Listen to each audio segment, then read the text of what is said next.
Started. We're going into the last and final vision, Zechariah's eighth vision.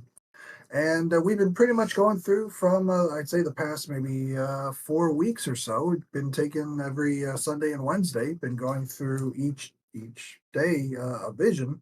And so we've gone through the first vision all the way here we are to the eighth vision of the book of Zechariah. So here we are in the eighth vision of Zechariah. We've been kind of going through it, and we've been making sure that we kind of examine each vision to see what is going on with it, who the audience is, what each vision has to say, and why it has to say it. Zechariah is a deep book. A lot of Christian circles look to study it to see what it has to say. And so, therefore, as we go through it, we'll make sure that we examine it, we study it, rightly divide it, and see that it's the messages are to whom the audiences belong to. In this case, we're seeing it goes to post-exilic Israel, which is the audience to whom it belongs to, Jews, Hebrews, who have gone through the 70-year captivity, which belonged to them. And in this case, we see the timing of it. We see back in Zechariah chapter 1, verse 1, where it says, in the eighth month, in the second year of Darius. And we had said before in our other previous study, that's about 523 BC. And the Darius mentioned in Zechariah 1:1 has to do with Darius the Great, who's also, Darius the First, king of Persia, who ruled roughly about 522 to 486. And pretty much you've got the book of Zechariah, in their historical context there. You're talking about when the word of the Lord comes to Zechariah, gives him messianic prophecies, gives him eight visions, gives him information to this group, dealing with the leaders, which are going to be Zerubbabel. And then you have the postings of the prophets of Haggai and Zechariah. And then 100 years later, after all this, you'll have Malachi. Then you also have Ezra and Nehemiah, and then in a different part is Esther, but Ezra and Nehemiah, who helped rebuild Israel after the 70-year captivity. They go to the books of First and Second Chronicles to learn where it is that they come from. So this is how you put all these books together. And Matthew, Mark, Luke, and John is their future. So Matthew, Mark, Luke, and John are their Old Testament futures, where you're still reading Old Testament information in Matthew, Mark, Luke, and John. And so you go ahead and that's how you kind of plug into those books. But you kind of see that there. And of course, Haggai focuses on motivating post-exilic Israel as they're coming out of their 70-year captivity from being disobedient to Genesis 12, more so to Leviticus 26. These 5 courses of judgment come forth, and that 5th course says in Leviticus chapter 26 that if you continue to disobey me, I'll raise up other nations to take you away, Israel. And that's exactly what happens when you read it in, I believe it's in First Kings, Second Kings, the book of Kings. You read about how they exactly get taken away. And so Haggai focuses on motivating people to go back and to reconstruct the temple, encouraging them not to lose sight of what it is that they're doing and to focus on staying true to God's covenant.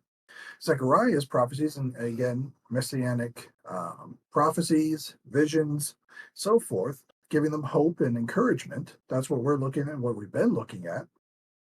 Malachi is going to show up, and again, 100 years from Zechariah, decline again takes place. He's going to address the injustice, the religious apathy amongst these returned exiles just 100 years later, and encourage them to renew their faithful worship, renew their commitment to God, to the covenant, which they're again starting to, slack behind. So you see that there. But then when we get into just a renewal of these visions we've been talking about. The first vision was the vision of the horsemen, where Zechariah saw colored horses, and they were reporting on the state of the Gentile nations as Israel was in their 70-year captivity, and they were pretty much relaxed. They were at rest. They were almost joyful, if not joyful, that there was no prophetic program moving along. Israel was captive of the Babylonian Empire, the Assyrian Empire. They were locked up. They were not there, moving about as the head of all nations, but they were instead locked up for their wicked behavior. So the nations were happy.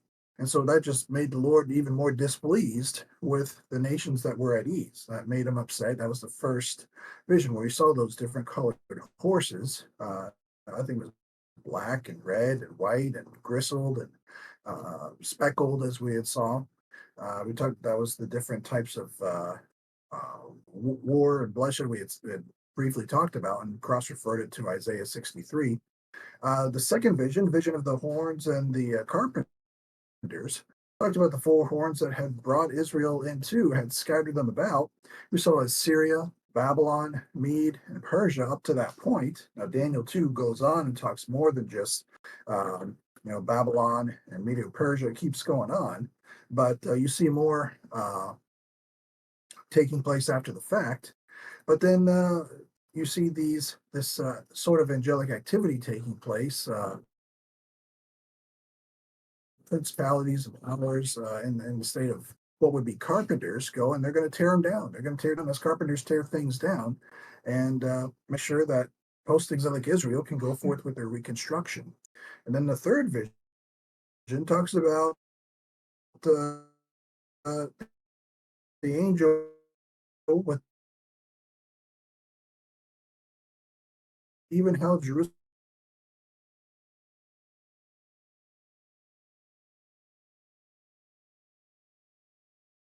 will be something that takes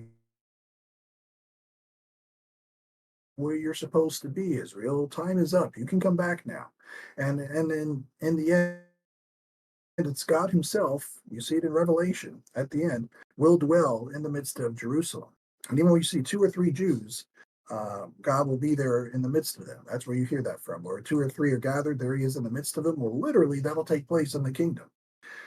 In the fourth vision, Joshua the high priest, there's the high priest, that's Joshua now. And of course, the devil comes along and says, well, you can't be restoring Israel. You can't be allowing Israel to go back and restore and rebuild and do everything because they're the very ones who committed all these sins that got them kicked out in the first place. So the devil comes along thinking he's the lawyer and he can accuse them, but God's the judge and he can let things go as he sees he's fit. He can pronounce righteous judgment. He can do what he wants to do, and he ends up restoring Joshua the high priest and the form of garments. And garments is also synonymous with righteousness, as we looked at various parables in Matthew, Mark, Luke, and John, saw the same thing.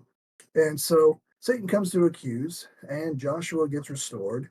And then it ends with the messianic prophecy, a stone with seven eyes, talking about the omnipotence and omniscience of the Lord Jesus Christ, uh, Israel's Messiah. He will come and he is omnipotent and he will one day show up on the scene.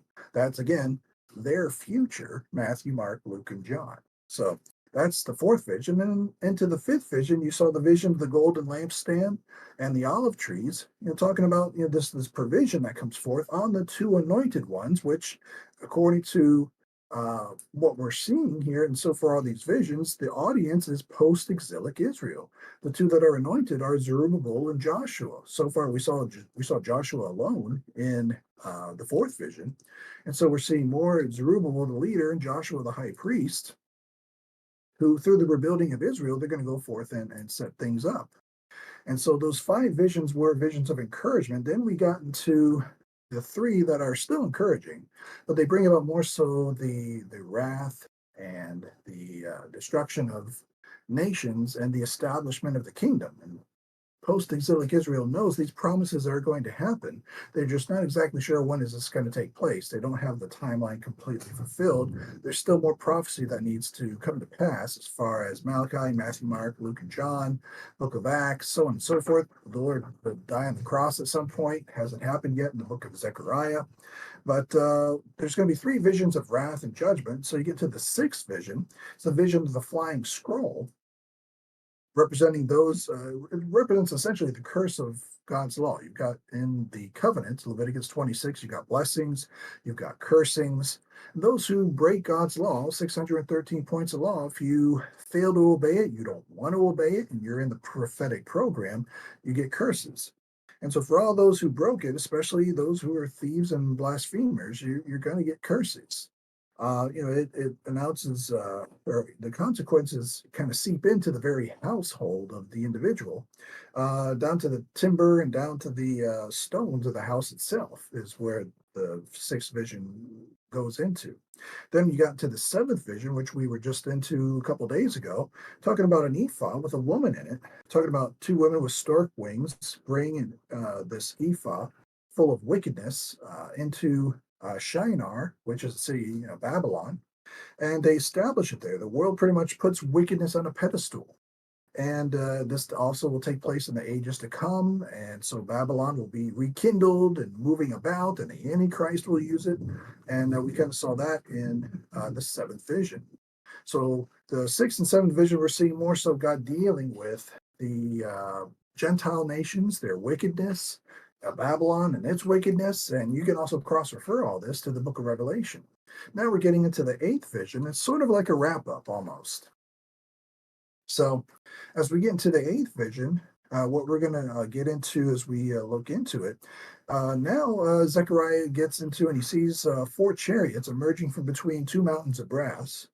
Each chariot's drawn by different colored horses, again, like we saw in the first vision, red, black, white, grizzled, and so forth. And Zechariah is going to ask about their significance, what's going on with this. And it's going to be explained that these are going to represent the four spirits of heaven and of the heavens. There's three heavens, and they stand before the Lord of all the earth. And so the black horses will be sent into the north country, followed by the white horses, and then the grizzled horses will go into the south country. And so they'll roam through the earth, and then everything will be permitted to play out according to God's prophetic plan and purpose. And then the vision is going to conclude with the angel remarking that the spirits going toward the north country have indeed appeased God and the Lord's Spirit by going into that region.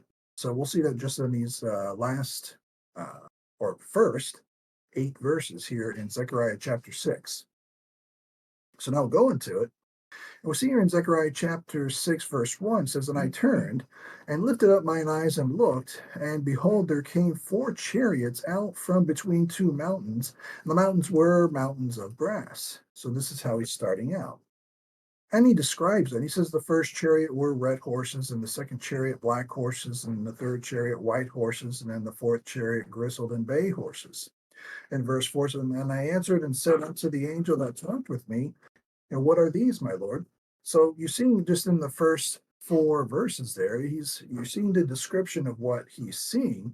And then in the 4th verse, he says, Well, what are these? So we see that in the first part there.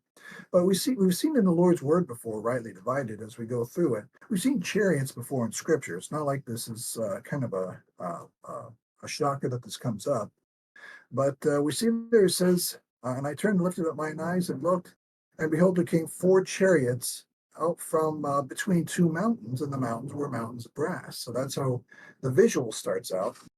So just to address the concept of the chariots, we look at 2 Kings chapter 6, verse 8. I believe we've looked at this before. 2 Kings chapter 6 and verse 8. We've seen where this has come into play before.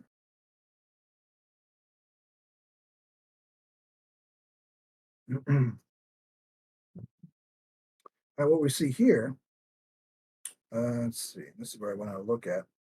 2 King chapter 6, verse 8 says, Then the king of Syria warred against Israel. So we're looking back into Elijah's time. It says, And took counsel with his servants, saying, In such and such a place shall be my camp. And the man of God sent unto the king of Israel, saying, Beware that thou pass not such a place, for thither the Syrians are come down. And the king of Israel sent to the place which the man of God told him, and warned him of, and saved himself there not once nor twice. Therefore the heart of the king of Syria was sore troubled for this thing, and he called his servants and said unto them, Will ye not show me which of us is for the king of Israel? And it kind of keeps going on from there, but when you get into verse 14, he says, Therefore sent he thither horses and chariots, here's our chariots, and the great hosts, and they came by night and compassed the city about. And when the servant of the man of God was risen early and gone forth, behold, an host compassed the city both with horses and chariots. And now God's answer to that is that he sends his horses and chariots to their horses and chariots. It says, And his servant said unto him, Alas, my master, how shall we do? And he answered, Fear not, for they that be with us are more than they that be with them. And Elijah prayed and said, Lord, I pray thee, open his eyes that he may see. And the Lord opened the eyes of the young man, and he saw, and behold, the mountain was full of horses and chariots of fire round about Elijah. And then it kind of goes on from there. But you're seeing that Elijah knows that the Lord has sent, when it comes to this battle where the king sends out his horses and his chariots, the Lord sends out his chariots and horses. In this case, chariots of fire and so forth. But you're seeing that this is something, a weapon God sends out. This is something concerning his armies that the Lord has at his disposal. For more on this, we look at Psalm 68, verse 17. Psalm 68, verse 17, we'll see it again. Concept of the Lord having chariots at his disposal. And this talks about when the Lord is coming back in the ages to come, when the Lord is coming back to destroy and vanquish his enemies. Psalm 68 and verse 17, this is what we're going to see here. And it says, the chariots of God are 20,000, even thousands of angels. The Lord is among them, as in Sinai in the holy place. But the chariots of God are 20,000, you can see up to there. So again, when we just take a look at this, the concept of chariots, whether it's in 2 Kings chapter 6 or we see it in Psalm chapter 68, the chariot was a state-of-the-art weapon in Zechariah's day and Elijah's day. This is kind of looking at this and kind of comparing it to the state-of-the-art weapons that we have today. This is the state-of-the-art weapon that we're seeing here. And as we look at it, we're seeing that these picture of these strong, horses and chariots, so forth, would be, this is what's striking fear into the hearts of people, is the concept and this idea of chariots. And so the modern equivalent is that of, say, warplanes that can bomb somebody from miles and miles away, or a tank that can just shoot a cannon or a weapon and blow somebody up from miles and miles away. Just really have an impact when it comes to fighting and challenging and destroying an opponent. In this case, when you get to Psalms, when you get to 2 Kings, when you get to Elijah, when you get to Zechariah, the biggest, baddest weapon in the scene is a chariot. So this is what you're seeing when you kind of plug this in, and we're looking at this in going back to Zechariah chapter 6, and you see that there when it comes to the concept of and behold, there came 4 chariots out. So when you're seeing 4 chariots, that immediately provokes people to just go, oh, God's talking about some serious war here. He's talking about some serious attack here. That's the mindset, like you see that in 2 Kings, like you read about it in Psalm 68. There's this sense of again, like the last 3 visions talk about wrath and vengeance and war and judgment, and so his chariots is that instrument God will be using along with other things, angels and everything, to do this, to come when he comes in Revelation 19:11, when he comes in Isaiah 63. This will be one of the many instruments he brings and comes with. So we see that there. And as he kind of comes through this, what we're seeing is, as we kind of keep looking at it, he says in verse 2, and we're kind of going to address more in just a minute, but he says, in the first chariot were red horses, and in the second chariot, black horses. And then he says, and in the third chariot, white horses, and in the fourth chariot, grizzled and bay horses. So we want to see what it is that is being said. And so the grizzled kind of, it means gray, just to get those words cleared up, for the moment. These are, horses that have probably been through warfare. Again, just like we saw in the first vision. They've been through war, bloodshed of some type, just like the Lord will do again, like we just said in Isaiah 63 of some sort. But verse 4 is where the question comes in. It says, then I answered and said unto the angel that talked to me, what are these, my Lord? So verses 1, 2, 3 gives the vision, gives the description, gives the here's where you envision what it is that's being described. There's no explanation of what these things mean because the question comes in verse 4. So far, we're seeing the basics in verses 1 through 3. Here's 4 chariots come up between 2 mountains, and the mountains were mountains of brass, and the first chariot's this, and the second chariot's that, and blah, blah, blah. No explanation yet. Verse 4 is where Zechariah says, well, what are these? And so the angel answered and said unto me, there in verse 5, these are the 4 spirits of heavens of the heavens. So again, there's another answer. It says, these are the four spirits of the heavens. Again, it's not of heaven like one heaven. You've got the third heaven, which you read about in Second Corinthians. You've got the second heaven and the first heaven. It says, which go forth from standing before the Lord of all the earth. And again, when you read about this and you kind of go back and look at those three, now we're going to break it down a little bit as we go back into the previous four verses and look at it for ourselves. You don't want to go into Revelation 6 and say, well, those four horses must be these four horses, because when you look at Revelation 6 and you see the black horse and the pale horse and the red horse and the white horse, and you look at those and you say, well, those horses must be horses, must be horses. You see that it has to do with the activity of the Antichrist in Revelation chapter 6. And so when the Antichrist comes, you first see a man on a white horse, and then it leads to, I forget if it's red and black, and then death, or black and red, but it's talking about the war that the Antichrist brings, leads to death, leads to starvation, all these different things. So you're reading about the activity of the Antichrist in Revelation chapter 6. This is the ages to come. This is his rule. This is his reign. This is path of destruction. This is the effect of the path of destruction that the Antichrist does, what the four horses are representing in Revelation chapter 6. When you get to Zechariah chapter 6, we're still reading about the rebuilding of Israel and Jerusalem from the 70-year captivity. This is post-exilic Israel. So this is actually going back to the first vision, if anything. This is going back to the first vision where you saw these four horses or these horses in the first place. And so when we see this here, he says, and he explains it back in verse 5 again, says, and the angel answered and said to me, these are the four spirits of the heavens. You see, there's the four spirits of the heavens. Now, when we see he says that they are the four spirits of the heavens, we're going to say, well, what are these four spirits? Exactly. If you look at Hebrews chapter 1, verse 13, we'll start to break down what that is. Hebrews chapter 1 and verse 13. Start to get some details and definitions on this.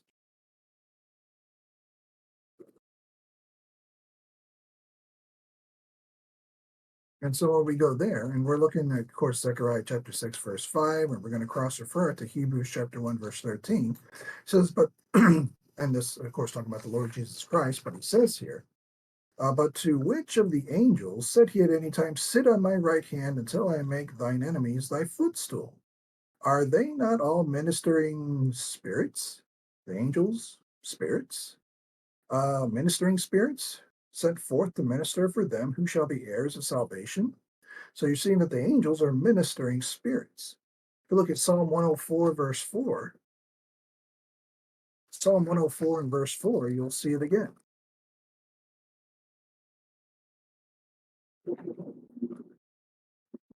We'll see it here in Psalm 104, verse 4. We're going to see the mentioning of it here. And this is how we're plugging all the details back into Zechariah chapter 6 and verse 5. So we're seeing the fact that there's chariots, we're seeing the fact that there's angels. These angels are ministering spirits, like we just saw in Hebrews chapter 1, verse 13 and 14. Now we're seeing here in Psalm 104, verse 4, it says, who make his angels spirits, his ministers a flaming fire. We kind of just saw that in Hebrews. So again, these cross references are talking about how this is indeed going to come into play. So that's the first part there. When we see there in Zechariah 6, verse 5, it says, and the angel answered and said to me, these are the four spirits of the heavens. So the four spirits are going to be the four angels. And later on in Revelation, you'll see how stars are angels and so forth. It's just going to be how the Lord wants us to understand what it says in his word.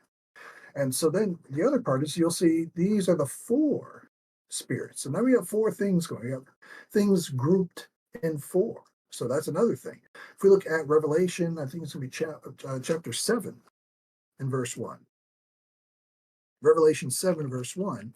And there's a point to bring when we look at this. Now, these seven angels are not the same as, these four angels in Revelation 7 are not the same four angels that you're seeing here in Zechariah chapter 6, verse 5, but there's just a common point, a common denominator that we're taking a look at here. It says, and after these things I saw four angels standing on the four corners of the earth, holding the four winds of the earth, that the wind should not blow on the earth, nor on the sea, nor on any tree. And we see this here. And if we look at Revelation chapter 9, verse 14, And it says, saying to the sixth angel, which had the trumpet, loose the four angels which are bound in the great river Euphrates. So in Revelation, you're seeing there's four angels here, and there's four angels there, and there's four angels doing this. The grouping, the squadron, the gang, if you want to call it, God is having four angels dispatched to do his will in the book of Revelation. Four angels to do this, four angels to do that, four angels to do this here. And you cross refer that concept, that principle, that idea back into Zechariah chapter 6, verse 5. He says, and the angel answered and said to me, these are the four spirits of the heavens. So you got another group, gang, concept where there's a group of four. God's having a group of four doing this, a group of four over here, and a group of four over there, and a group of four over there. This grouping of four angels to do his will. Uh, Different angels are doing different things, but the fact that you've got four doing certain things, it won't always be four, but the fact that you've got four, his is his squadron, or you want to go his group, doing the will of God. These are the four spirits of the heavens which go forth from standing before the Lord of all the earth.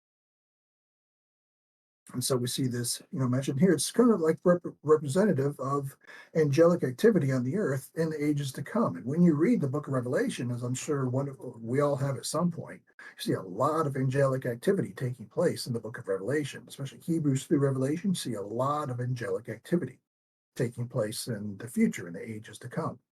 So you're seeing that between the chariots that are being used to bring to come forth, and you're seeing that there's these four spirits or these four angels going forth as well with these chariots. It's go time on these Gentile nations that were just so it's kind of the third vision that is fulfilling the wrath and the judgment and everything else with everything that's going on here. And so, again, in order to see more about the first vision, the last vision, we have to go back to the first vision and kind of compare. What we're seeing is the conclusion of the first vision with the last vision. So if you think of it like a bookcase, you always have two things kind of keeping these books together. You got something in the front and something in the back. In this case, with the book of Zechariah, the first vision is first thing is going to hold up your books. You got the last vision, the eighth vision, holding up something there. And then the books, if there was a thing of a bookcase or a bookshelf, would be visions 2 through 7. So you've got vision 1 and vision 8 putting everything together. Or if you want to call it a sandwich, or first piece of bread, last piece of bread, and you got visions 2 through 7 in the middle there. We're going to reconnect with the first vision with the eighth vision. And so that's kind of what we're looking at here. So as we come and take a look at it, we go back to Zechariah chapter 1 again, and we'll see in verse 8. And so what we're pretty much taking a look at here is he's saying that these are the four, as we see Zechariah 6:5 real quick, these are the four spirits of the heavens which go forth from standing before the Lord of all the earth.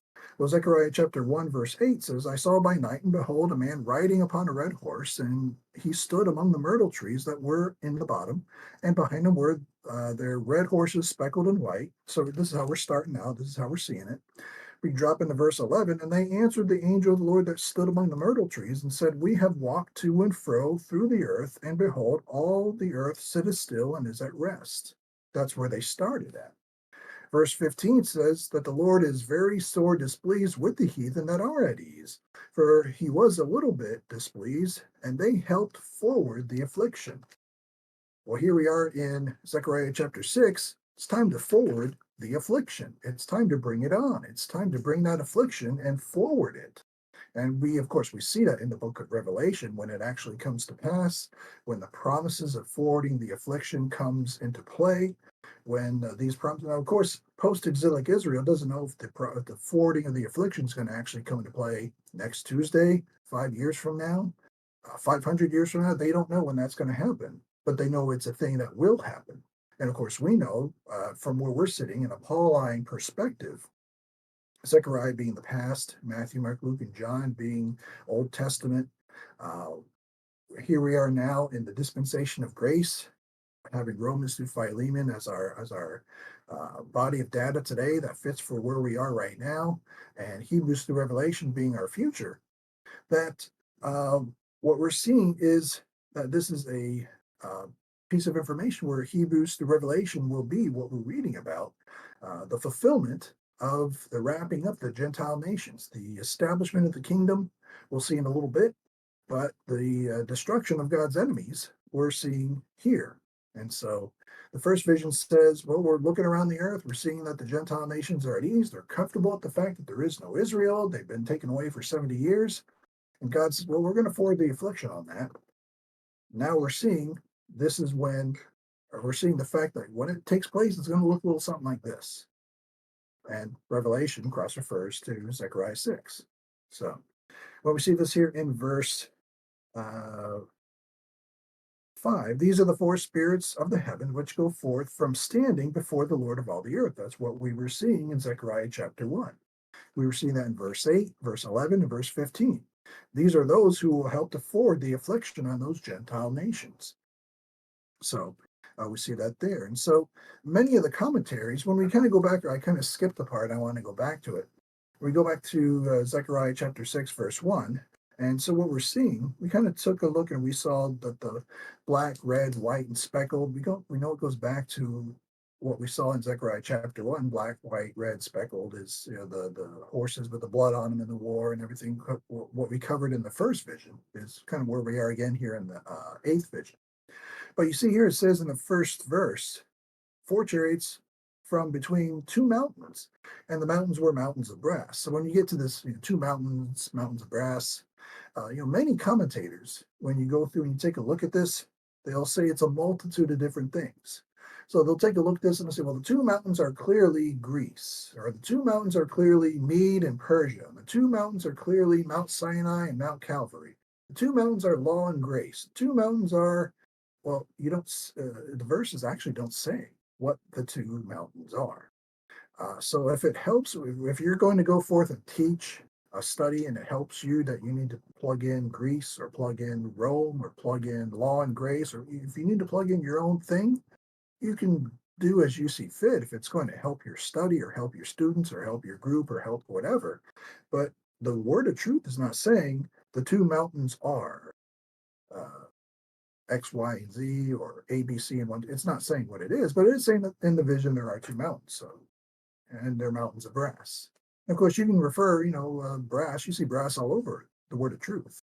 The Lord has feet of brass. You see brass in this Daniel 2 statue. In that case, it's Greece. Again, if you want to plug in Greece, but I don't see Greece. It goes through all sorts of different things. But no matter where you look at it, brass is synonymous with judgment. That is a concept. So again, if we want to plug that in, that's something you can plug in there, and that's not a problem, as we know that to be. No matter where you look in the word of truth, brass equates a lot with judgment. So we see that there. But that's about all you can really plug in for the mountains. Two mountains, and the mountains were mountains of brass. So you see two mountains, mountains of brass. You may see these are two mountains. It's judgment time. Just like when you saw the myrtle trees, there was restoration time. Now you're seeing two mountains of brass and it's judgment time. Who are the two mountains? The word of truth doesn't say that it's absolutely this, but if you study to show yourself approved and you find that you are going to label it something, then go ahead. I leave that in your capable hands from there. So we're going to go on from there, but I just wanted to make that a footnote.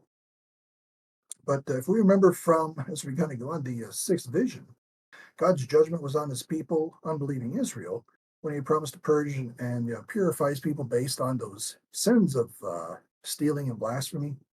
However, when we went to the seventh vision, God had made a point to judge the people of sin and blasphemy, and even in his unbelieving Israel, but he had not yet judged the Gentile nations of the world, and that's kind of where we're getting into, even when we had left the seventh vision. Here in the eighth vision, that's what we're taking a look at now. That's why we're seeing what we're seeing here. And so even when the world had built a temple in Shinar, glorifying wickedness, he still didn't judge the world for that yet in the seventh vision. There was no repercussions for that yet in the seventh vision. Now we're seeing it here, that based on what gets built up in the seventh vision, punishment comes as a result of that here in the eighth. And of course, it all plays out in Hebrews through Revelation, especially the book of Revelation. So we see that come into play there. And so essentially, at the end of the seven visions, God's people were judged out, the unbelievers, but the world wasn't. So here's where the world gets the judgment promised back in those second visions, back in those third visions. And so we're seeing it carried out in the eighth vision. And so, just we had said, the last three visions show the destruction of God's enemies and in prophecy, and the establishment of the kingdom gets set up here as well. But in verse 5, the last part, he said, these are the four spirits of the heavens which go forth from standing before the Lord of all the earth. And that standing before the Lord of all the earth, just indicates that these spirits slash angels are under the command of and direction of God himself. If we look back at Zechariah chapter 4, verse 14, this is what was said about Zerubbabel and Joshua the high priest. It said, these are the two anointed ones that stand by the Lord of the whole earth. So standing before the Lord of all the earth is a good thing. If we look even at, I believe it's Luke chapter 1, verse 19, where you see that phrase used again and where you see this concept plugged in again. Luke chapter 1 and verse 19. Having righteous standing, or the concept of standing for the Lord.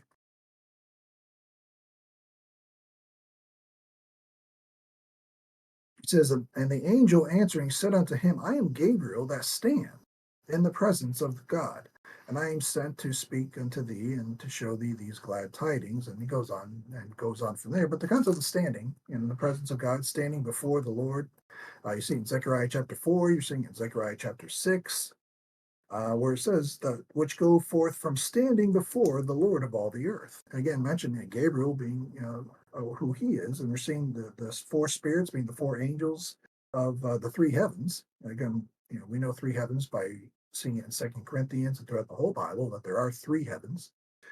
We see that which go forth from standing before the Lord of all the earth. As we kind of go on, we're seeing there it says in verse 6, the black horses which are therein go forth into the north country, and the white horses go forth after them, and the grizzled go forth toward the south country. And the bay went forth and sought to go that they might walk to and fro through the earth. And he said, get you hence, walk to and fro through the earth. So they walked to and fro through the earth. So we see that from verses 6 and 7.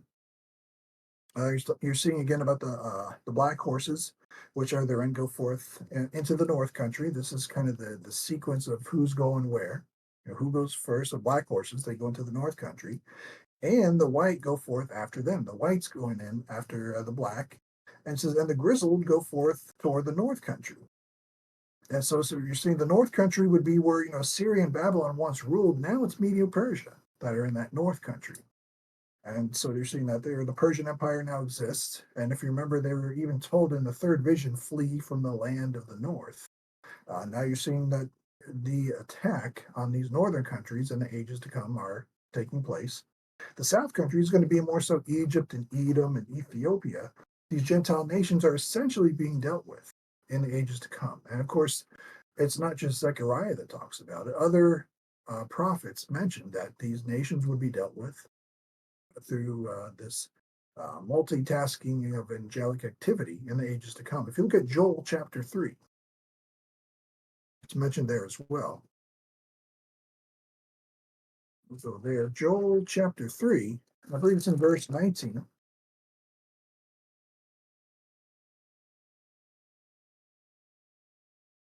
We had said that, of course, the north is talking about where the Persian Empire is in Zechariah's day.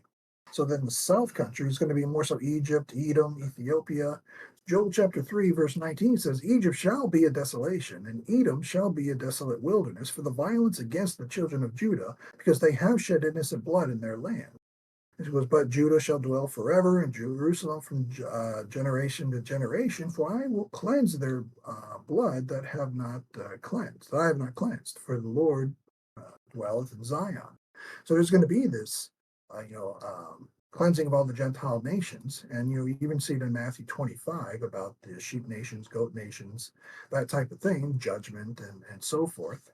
I think even again in the book of Nahum, Nahum chapter 3, go there. You're going to see it in verse 8, I believe it is. Nahum chapter 3, verse 8. And that says here, art thou better than Populus? No, that was situate among the rivers, that had the waters round about it, whose rampart was the sea, and her wall was from the sea. Ethiopia and Egypt were her strength, and it was infinite. Put and Luban were thy helpers. Yet was she carried away, and she went into captivity. Her young children also were dashed in pieces at the top of all the streets.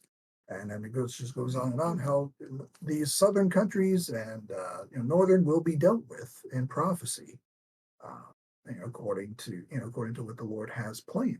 So we see this here, but that's what you're reading there in verse 6, and then you're seeing that there in verse 7. That the black horses which therein go forth, the white horses will again go forth, the grizzled will go forth, and then the bay go forth. I see them go forth here.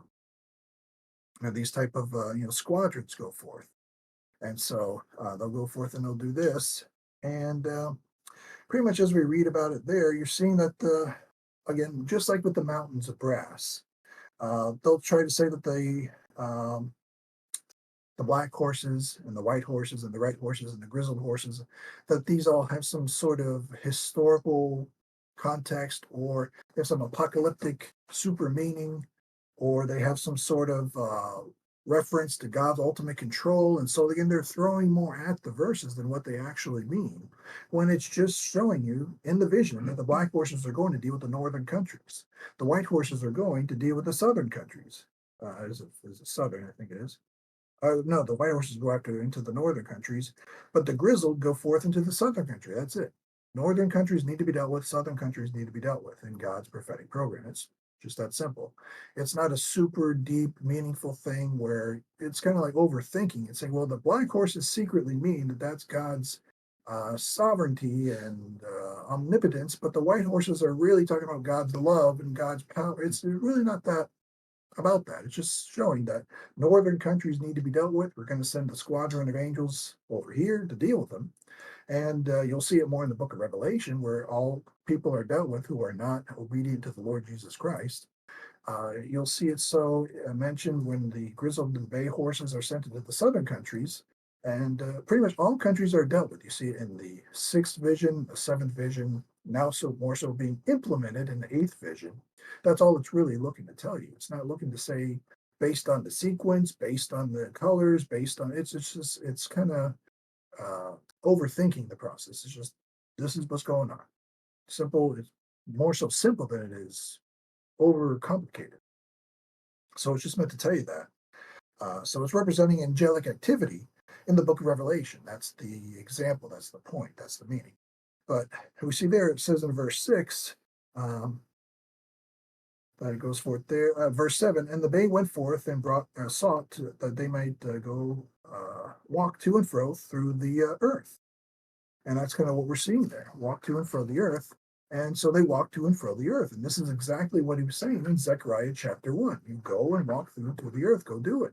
So they're fulfilling what they were told to do all the way back in Zechariah chapter 1. They're just fulfilling. Zechariah chapter 1, verse 10 talks about this is what they were told to do. This is what they're doing. So it says, then, so they walk to and fro the earth. And this is what they do. So verse 8 says, then cried he upon me, and spake unto me, saying, behold, these that go toward the north country have quieted my spirit in the north country. If we look at Ezekiel, we're going to look at a couple of chapters, and starting with 5:13. Ezekiel chapter 5 and verse 13. And there you're going to see the concept and the idea of the Lord having his spirit comforted or quieted by having his will fulfilled or obeyed. His anger gets accomplished, his will is obeyed. So he says, these that go for or toward the north country have quieted my spirit in the north country. Ezekiel 5:13 brings about this concept where it says, thus shall mine anger be accomplished, and I will cause my fury to rest upon them, and I will be comforted. And they shall know that I, the Lord, have spoken in my zeal when I have accomplished my fury in them.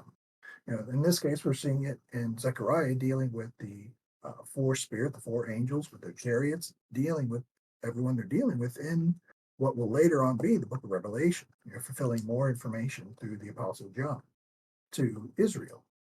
So we see this in Ezekiel chapter 5, verse 13.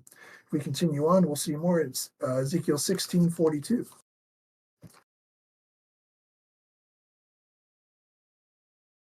In Ezekiel 16:42,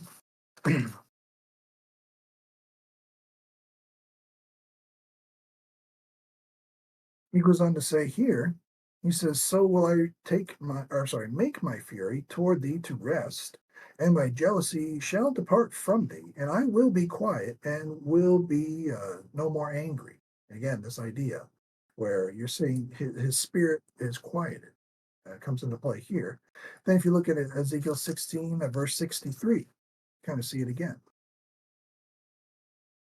And it talks about how he will establish his covenant with thee, and thou shalt know that I am the Lord, that thou mayest remember and be confounded, and never open thy mouth any more because of thy shame, when I am pacified toward thee for all that thou hast done, saith the Lord. It is pacified, his spirit is quieted, when his will is obeyed, and the work is done, and the things are completed in the prophetic program, in this case, as we see in Zechariah, concerning the issues that are taking place. So it's talking about the presence of the horses going toward the north country, bring a sense of reassurance or tranquility in this case to the Lord's Spirit in that specific region, based on the concepts and lessons we're seeing in Ezekiel that help kind of build the understanding of this.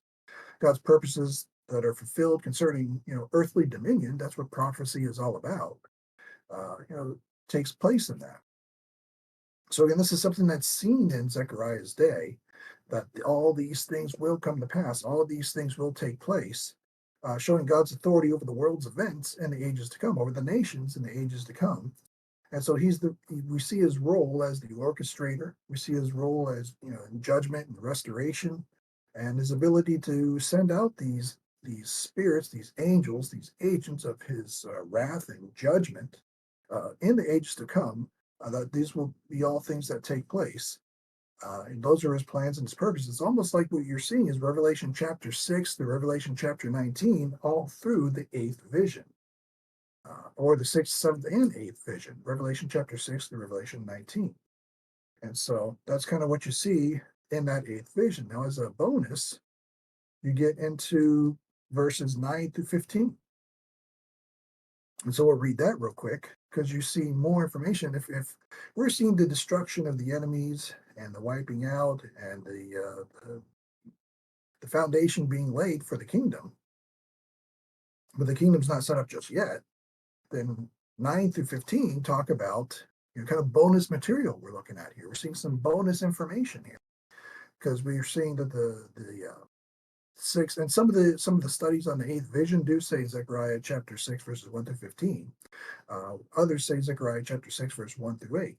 But we see here it says that and the word of the Lord came unto me, saying, take of them of the captivity, even of Heldai, of Tobijah, and of Jedediah, which are come from Babylon, and come thou the same day, and go into the house of Josiah the son of Zephaniah. And that's not Zephaniah in the other book, it's a different Zephaniah. Then take silver and gold and make crowns, and set them upon the head of Joshua the son of Josedek the high priest, and speak unto them, saying, thus speaketh the Lord of hosts, saying, behold the man whose name is the branch, and he shall grow up out of his place, and he shall build the temple of the Lord. Even he shall build the temple of the Lord, and he shall bear the glory, and shall sit and rule upon his throne, and he shall be a priest upon his throne. And the council of peace shall be between them both. And the crown shall be to Helam, and to Tobijah, and to Jedediah, and to Hen the son of Zephaniah, for a memorial in the temple of the Lord. And they that are far off shall come and build in the temple of the Lord, and ye shall know that the Lord of hosts hath sent me unto you, and this shall come to pass if ye will diligently obey the voice of the Lord your God. So in verses 9 through 15, now you're seeing that these other nations were dealt with. They were wiped out, or they were whatever they were. They were dealt with. They're gone. They're obedient now. this temple, this kingdom, is being set up or is set up, and now they're coming and they're being worshipped. And you think about how these nations were dealt with. If we remember when we were studying our other studies that we have on our YouTube channel, we were talking about Israel's steak and shake, where God will shake the heavens in Joel chapter 3 and in Haggai chapter 2, especially verses Haggai chapter 2, verse 20 through 23. He shakes the heavens, he shakes the earth. You see more about it through his angels in Joel chapter 2, verse 1 through 11. The angels come, and you see more about Matthew 25, verse 31, I believe, as well. The angels come, he shakes the earth, he destroys the nations, judges the nations. You've got sheep and goat nations, and those that are obedient obey, those that are not get destroyed. You've got the little flock out there in the ages to come who go into their kingdom. But verse 10, you're seeing that they come, and let's see, things in verse 11, take silver and gold and make crowns and set them upon the head of Joshua, uh, the son of Josedek. But it's in also verse 13, and even he shall build the temple of the Lord, and he shall bear the glory, and shall sit and rule upon his throne. And so, verse 12, you're seeing the Lord as Israel's king. Verse 13, you're seeing the Lord as priest. And so you're getting into Revelation 20 through 22 now. You're seeing the kingdom being set up. The Lord is king. The Lord is priest. The Lord is Messiah. The Lord is God of all the earth. The Lord is ruler of all the earth, ruling with an iron, ruling with an iron hand. He's doing everything now. If you look at Psalm 110, verse 1,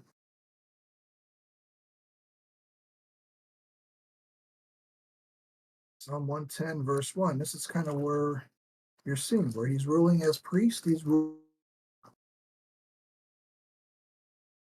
nations are dealt with, they're judged, they're ruled over now. And it says here, Psalm 110, verse, the Lord said unto my Lord, sit thou at my right hand until I make thine enemies thy footstool.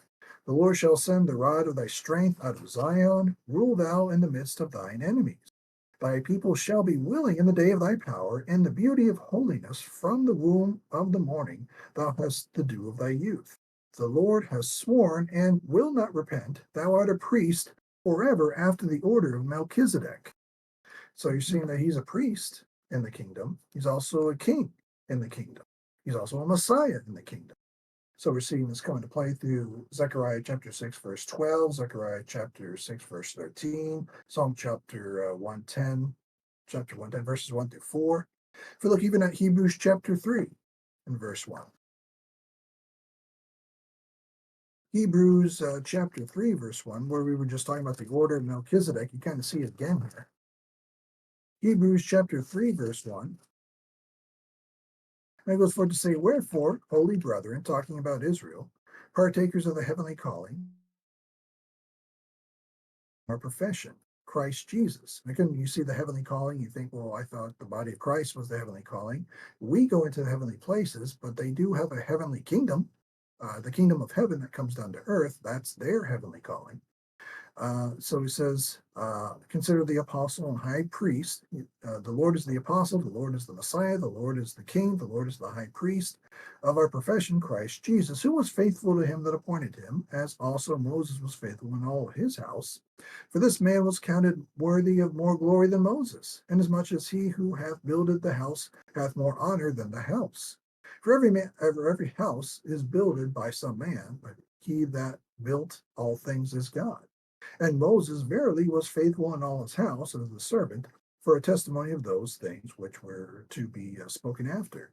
But Christ as the son over his own house, whose house we are, if we hold fast the confidence and rejoicing of the hope firm unto the end. And that's what you're seeing here about the Lord Jesus being the apostle, the high priest, the king, the Messiah, everything in Hebrews 3, matching up with Psalm 110, matching up with Zechariah chapter 6. They setting all of this up. But verse 14 says, and the crown shall be to Halem and to Tobijah and to Jedediah and to Hen, the son of Zephaniah, for a memorial in the temple of the Lord. So these will one day be placed in the millennial temple you read about in Ezekiel chapter 40 through 48. When you see all those details about what the millennial temple is going to look like, these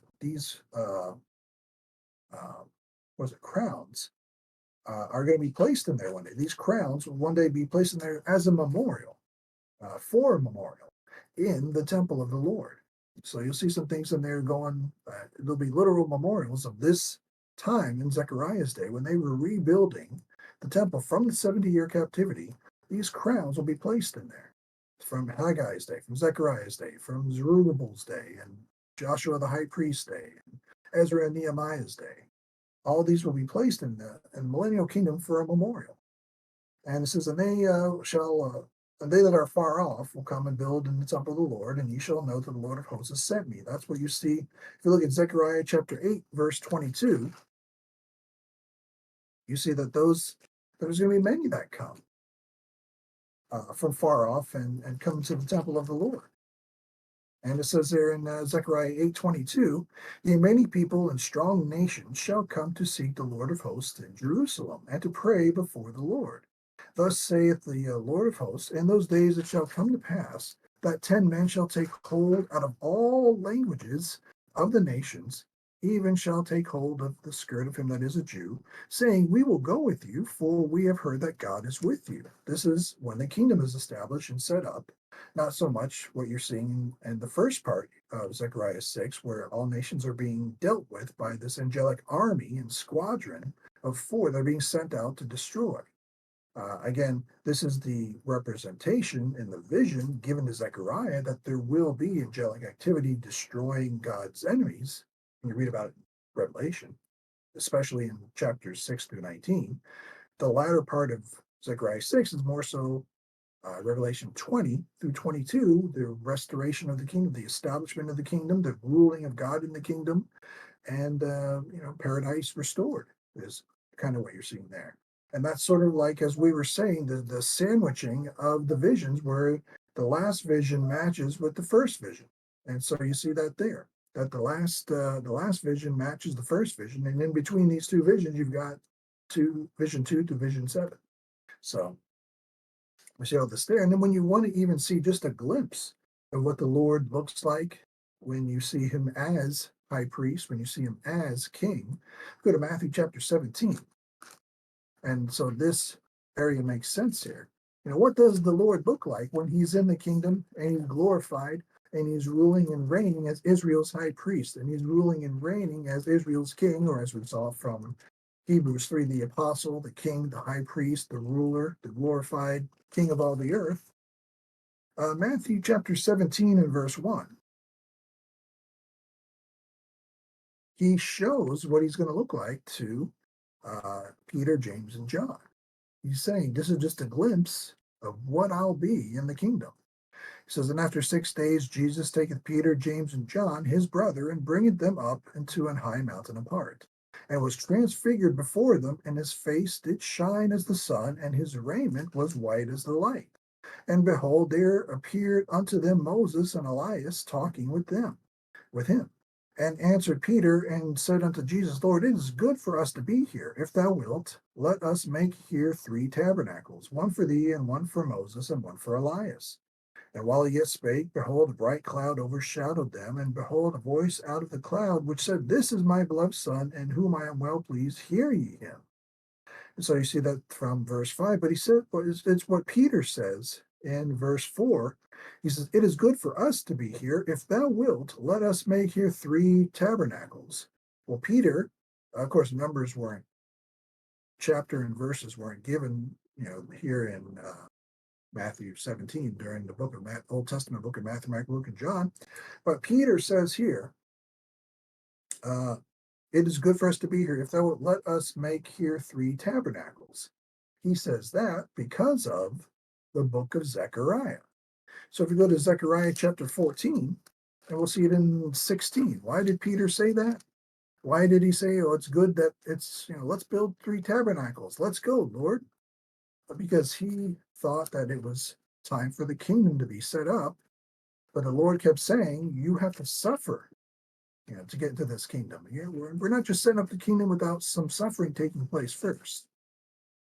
So we see in Zechariah chapter 14, and he says here in verse 16, it says, and it shall come to pass. This is what Peter's remembering as he says, well, Lord, you're glorified. You're transfigured. This must be kingdom time. You want me to set up some tabernacles? And he says, because he's remembering this verse. He says, and it shall come to pass that every one that is left of all the nations which came against Jerusalem shall even go up from year to year to worship the King, the Lord of hosts, and to keep the feast of tabernacles. And it shall be that whoso will not come up of the families of the earth into Jerusalem to worship the King, the Lord of hosts, even upon them shall be no rain. So they don't go up and worship the King. They don't get rain on their crops. They don't get. The Lord's going to control the weather. The Lord's going to control the whole earth. The Lord's going to control the whole universe. You even know that from Ephesians in the dispensation of the fullness of times. It says, and if the family of Egypt go not up and come not, that they have no rain, there shall be the plague, wherewith the Lord will smite the heathen that come not up to keep the feast of tabernacles. And this shall be the punishment of Egypt and the punishment of all nations that come not up to keep the feast of tabernacles. So they're still in covenant standing. They may look to serve the Lord, but they're still in covenant standing. Where if you do this, you'll get rain. If you don't do this, you'll get cursing, you'll get plagues.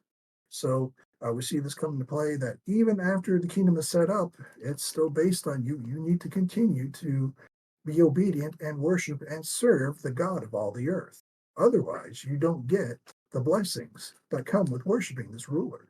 So that is not only the eighth vision, but all eight visions. You can see all eight visions on our YouTube channel. You can see a grandiose wrap up and layout of all eight visions. But these are the eight visions of Zechariah. And so a lot of times you get a lot of different things coming up to a lot of different commentators, a lot of different Christian circles, a lot of different studies, and a lot of different teachers. But we wanted to go through it for ourselves. We wanted to rightly divide it. We wanted to go through it in the mid-acts dispensational perspective. We wanted to take a look at it. And even if you personally are not content with what we went to, that's okay. That's fine. We wanted to present a little bit of something. Maybe this is a foundation where you can go further than we have. You can go further than where we've been, and you can study to show yourself approved, 2 Timothy 2:15, and build on where we've been, so better studies can, or further studies can come out, better, further, greater, whatever you want to call it, so that more studies can come out on the book of Zechariah, the eight visions, and more can go out on as a result of this. So with that, we'll stop here, see if there's any kind of thoughts or comments or questions on Zechariah's eighth vision, and we'll kind of wrap up on this study on the eighth vision all in all. And yeah, don't forget to subscribe if you're a new person watching all this. Don't forget to subscribe to our YouTube channel. We do bi-weekly studies. You're also welcome to join us live. So I don't know if there's any thoughts or questions. I do have a question, John, and it's probably a stupid question, but we know that these events have not occurred yet in Zechariah. They will occur in the future. The use of chariots back then, and you started this by saying, or one of which saying the chariot was a state-of-the-art weapon in Zechariah's Zechariah's. It's not a state-of-the-art weapon anymore. So when this gets fulfilled, will the chariots still be the weapon of God's wrath? I would say, yeah, because it says even in Revelation that God's going to come on a white horse and that there's going to be armies trying to. So, I mean, it could be, for all we know, they could be attacking God with cell phones and, using a cell phone to send a nuclear missile at him, and he just bats it off like no big deal. He comes how he wants to come. I'm just making that up. I don't know. No, but that's why I asked, because that's kind of the perception I got. Yeah. I mean, we're talking weaponry today, but God understood, obviously, you can't put that kind of information in Revelation. I mean, no. What I mean is, God puts the information He wants us to have in Revelation. If He wanted us to have, there'll be nuclear explosions and all that kind of stuff, wouldn't it give credence to those people saying, well, we're in our last days because we have these weapons already? Yeah, I mean, it could. I mean, it doesn't mean that there couldn't be some sort of I mean, anything can happen between now and Oh, the no, ages to come. no, That's the thing, we don't know. I agree totally. I Yeah. agree totally. But also God knows what's going to happen too. So he's pretty much saying, I'm coming out like this to destroy my enemies, irregardless. I mean, man can make whatever weapon they want, and I'll just deal with it. I mean, man can make something 50 Yeah. million times stronger Yeah. than what they have now as far as atom bombs go, and I'll still just bat it off without Yeah. blinking an eye. Yeah. So But the people were scared to death of chariots that, yeah. I mean, back See the in fire. Zechariah's day. But if they, and the ages to come, when the